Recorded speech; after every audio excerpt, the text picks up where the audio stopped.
altogether, a nice glass of wine, a fantastic dinner is around $600.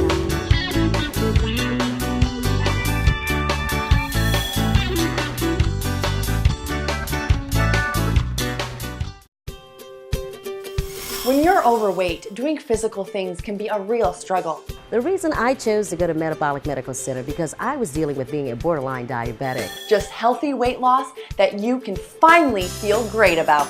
I've been going to the Metabolic Center for over 5 years now and have managed to keep the weight off. Being overweight can sometimes make you want to hide from everything. When I saw you come in after 7 months, she says, I got to go.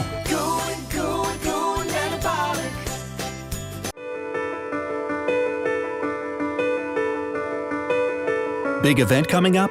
Let Renew restore your outer glow with a boost packed with vitamins and minerals. IV therapy replenishes the proper amount of nutrients back in your body almost instantly. Quench your body's thirst for wellness.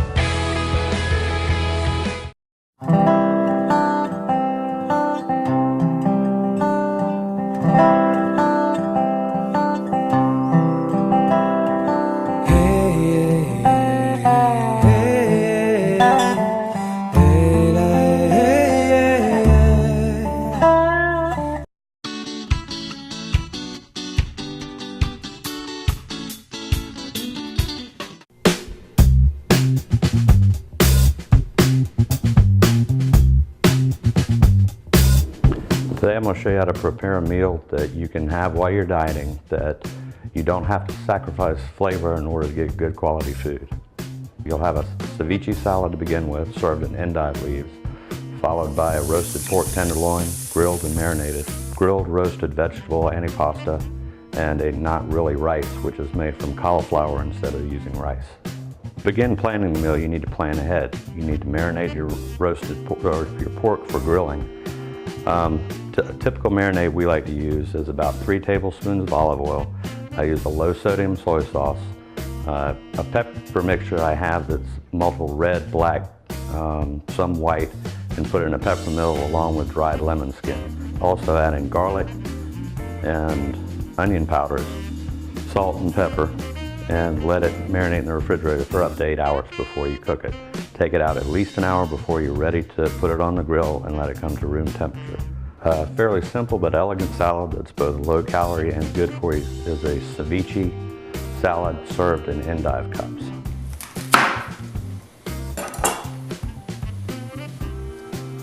And you use the individual leaves are what you're going to serve your salad in.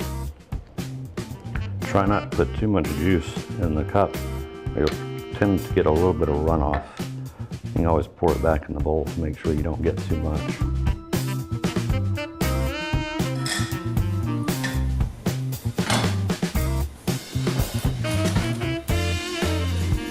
And that is a simple salad.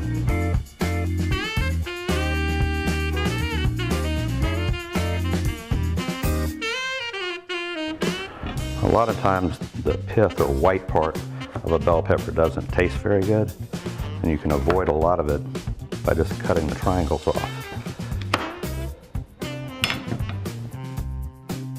A lot of people have issues with portobello mushrooms tasting sort of dirty and I don't know, sort of an earthy taste to them that's a little too much. If you take a spoon and scrape out the ribs on the inside before you grill them, and with the asparagus, it's fairly simple. A lot of people sit there and they'll cut the ends off and end up losing a whole lot of the asparagus.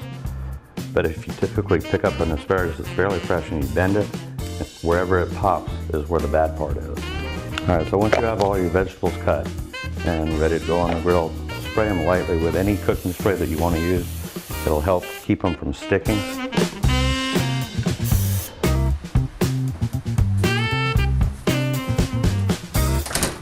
Now, when it comes to grilling vegetables, high heat and short period of time is the best way to go. You want to get a little bit of char on it, but not overcook the vegetables so that they become limp. Keeping them crispy helps them hold their flavor to themselves when we cut them up and mix them with the low-fat vinaigrette later on. You don't have to worry too much about getting a little bit of char, especially on the peppers, because once they cool down a little bit, that burn will go off before it goes into the pot with the other stuff. Next, we're going to do a substitute for rice. Most people like to have starch with their meal, but being as it's one of the highest calorie dishes you can eat, we try to stay away from white rice, potatoes, pastas, things like that. So a good substitute we found is something I call not really rice. Like I said earlier, the recipe for this is on our website, but it's made with cauliflower and celery and onions.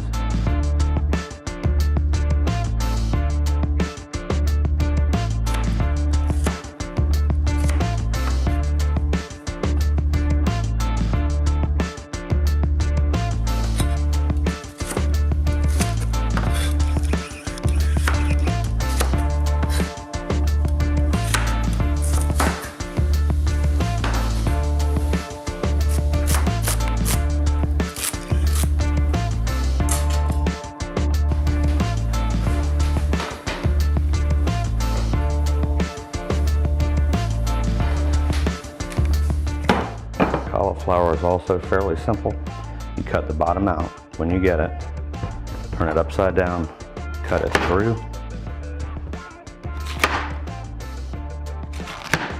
and then you're just going to break it into pieces. You'll get some center stalk that you can break and discard. Anything that has a leaf on it, you don't want to keep. After you get it cut into fairly small pieces, you need to take it to your food processor and pulse it down until it's about the size of the rice.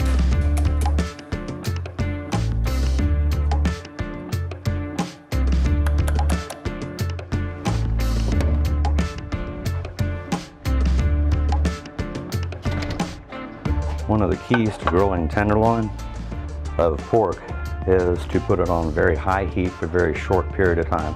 If you try and cook it low and slow, it'll have a tendency to dry out and get more tough. When it comes off, it used to be that everybody thought that pork had to be gray all the way through, but you actually want your center pink, and it will warm up as it sits because it's going to rest for 5 minutes after it's cooked. After the meat has had time to rest so that the juices settle, slice it in about 1/4 to 3/8 of an inch thick pieces, and you'll notice that it's still fairly pink on the inside. You want that because that's where the juice stays. If you cook it any longer, it'll get tough and dry like most pork loins are.